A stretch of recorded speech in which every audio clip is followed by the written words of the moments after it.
Hey, what's up, everybody? This is Diana. This is Ashley. This is Melissa. And this is Holly. And we're Dream, and you're checking out our boy, David Duane. What's going on, everybody? Thank you for tuning in to On Air with David Duane, your one and only rock star on the mic. Yes, yes, yes, right now. I am so freaking fracking. I want to cuss, but I don't cuss no more in these streets. But I'm so freaking fracking excited to have these talented ladies, Melissa, Holly, Diana, and Ashley of Dream. Now, if you guys don't know who Dream is, where were you your whole life? He Loves Me Not, This Is Me, Crazy.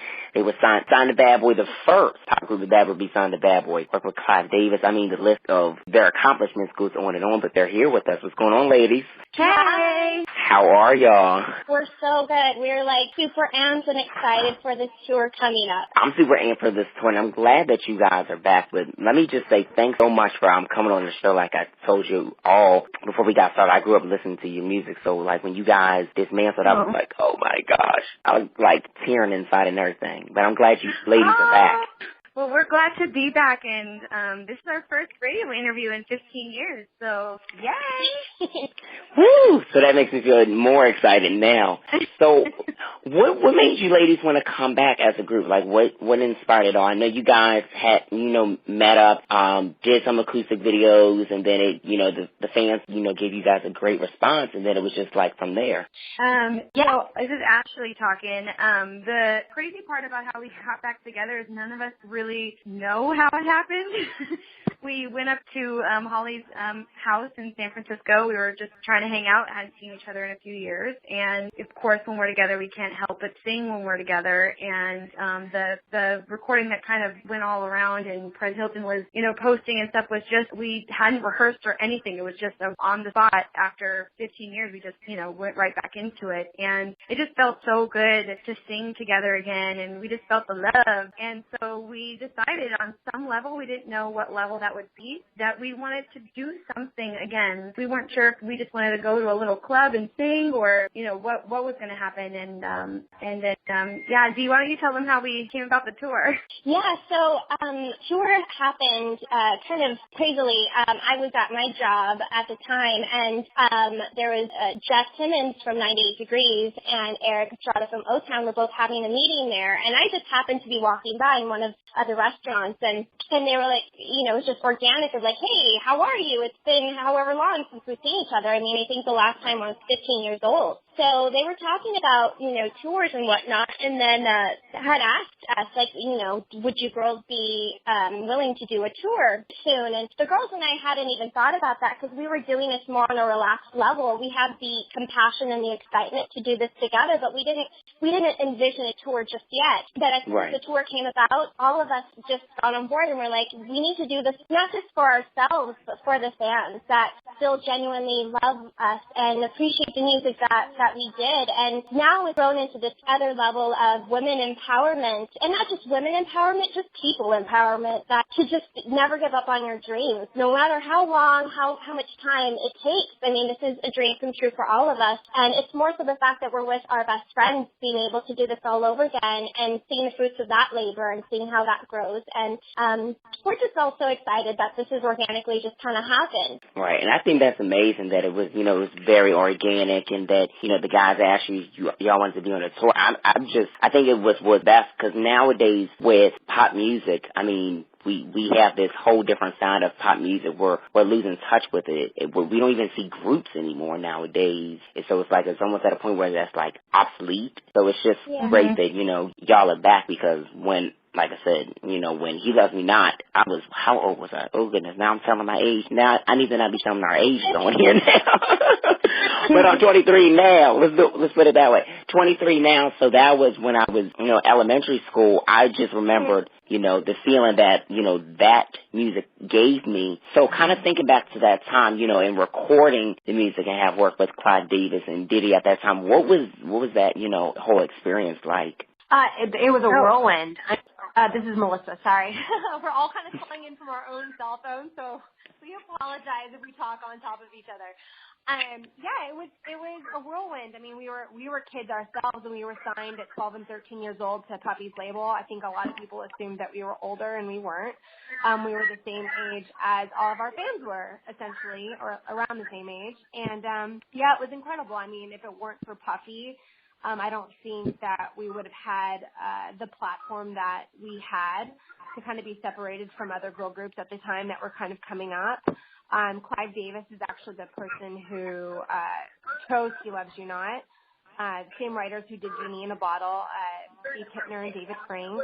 And it was an amazing experience for us. It really was a dream, and we're excited about this next phase of who Dream is and what Dream is and what we're about. So.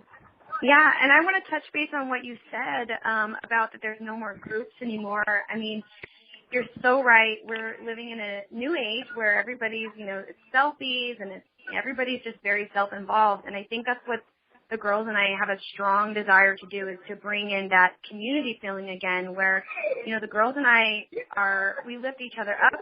We see each other shine, and we encourage that. We're not afraid of that. There's not jealousy issues. We want to bring that back to the table of, where it's not just so self-involved, where, you can lift up your friends and stuff. So it's a good point that you brought up, because that's sort of something that we're trying to definitely promote. Yeah, most definitely.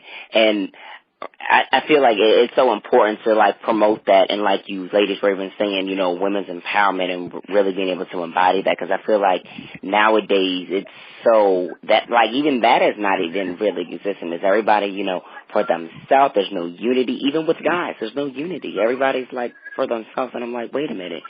We weren't like this years ago. There was some type of, all for all here. Well, we got a whole family. We bring kids on tour and everything. So we got plenty of unity and family and community. Absolutely. So now, have you ladies already started recording the new music, or are you guys getting ready to start that? We're basically diving in the throes of rehearsing and recording and, trying to pull this all together, just starting this month. So, because I'm from the Bay Area, this is Holly. So basically I've relocated my whole family down here to the LA area, and we're jumping right in, and, we're going to have some new music to share with the fans, and we're going to have obviously all the oldies and goodies, and, just really work on, getting ourselves back into the mindset of all that fun stuff that we used to do, and then bringing ourselves as grown women to that as well. Absolutely. And I think that that's incredible, because you ladies have performed summer tours before, the one with Britney Spears. I went to that one, the TRL tour. I was totally there. Totally in the building for that. The NSYNC one, totally was there too. And what I loved about, the previous performances you ladies did, just mentioned again, unity. It was like a strong stage presence and essence to it. Taking back, the things that you guys have done in the past, how are you going to apply it to now to really, make the message stronger and, even keep the elements still the same? I think a lot of it comes down to a certain energy that we give off, that has to be a natural thing. It's not going to work if it's not organic and or genuine, and the energy that we want to give off to the crowd and to people around us is hey, we're back, but the energy we want to send and the message we want to send is, just like I said earlier, is dreams still do come true. And, like Ashley touched base on the sense of community that we don't see anymore. We want to bring that, and most importantly, we want to bring the nostalgia. We want to take our crowd back to when they were, 13, 14 years old, and now they're at our concert or at, the tour and with their children, and they get to show their children, this is what we were into back in the day.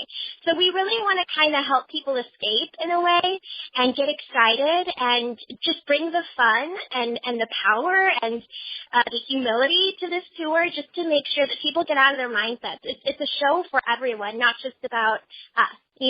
Right, and that's important. So when it comes to the choreography that y'all be bringing to the show, are you going to take some of the memorable moves? Are you going to, how are you guys planning to bring the staging and show together? Yeah, it's going to be new, and we're going to bring in some old some old moves as well. It's not going to be it's going to be new but different. Definitely come out and check out the show. It's going to be amazing what we have prepared. Really, really cool. We've got a lot prepared. We even have, because we're going to be doing stuff on stage that's amazing and fun and powerful. And then we have, also for those fans who are getting the VIP package, we have new music that we're going to be showing them.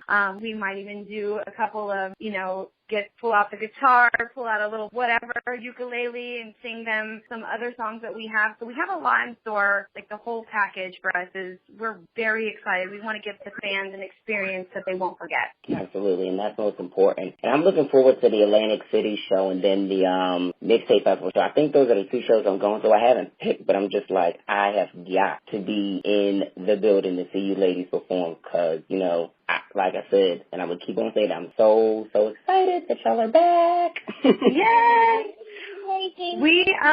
We're so glad to hear you say that because it's what moves us and makes us work harder. But, the girls and I never really had big sets and stuff when you saw us on the TRL tour and then the NSYNC tour, and we always, I feel, killed it on every show. We just used whatever we had and we just performed our hearts out. We left it all on stage, and we're just so excited to really do that again. But now we're stronger, wiser women, and so this show, I feel, is going to be so insane, and we cannot wait to perform for you guys. We're gonna literally murder that stage. It's gonna be awesome. Yeah. And speaking of heart, can I tell y'all which song from y'all is like my absolute favorite? Like, I feel it resonate in my heart every time I still listen to it. Yeah. Pain. Yes. I love Pain. Yeah, that one's definitely a good one. What was that feeling like when you recorded that? Because me hearing it as a fan, like then and now, I'm just like, speaks so true to life, and I feel like it's so relatable. I just got goosebumps just thinking about it. I'm about to listen to it like 1,000 times when we get off the line. You know what? I think what's so cool that you're talking about that because a lot of our fans love Pain. You know what it is? You're connecting with us. That was the first song we wrote as a group together.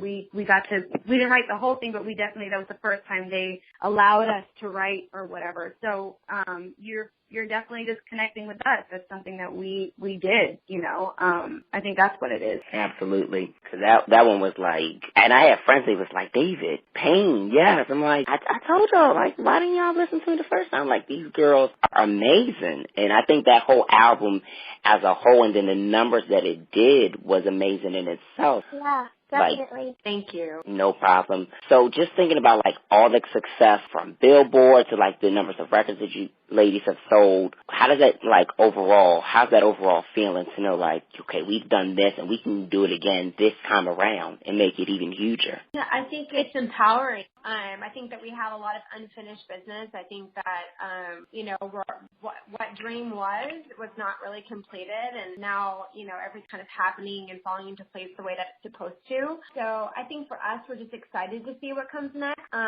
Before, when we were Dream, everything happened organically, and it wasn't anything that was forced. It was kind of meant to happen, which is why I think it was as successful as it was. And what's kind of happening now is very similar. So the girls and I are just kind of have open arms to whatever, is out there for us collectively as a group moving forward, even possibly past this tour. So, and it really all, it's all based on the response from the fans. We're a group that is driven by the fans and nothing else. So we're not with the label at the moment. And yeah, we're really excited to see what's to come.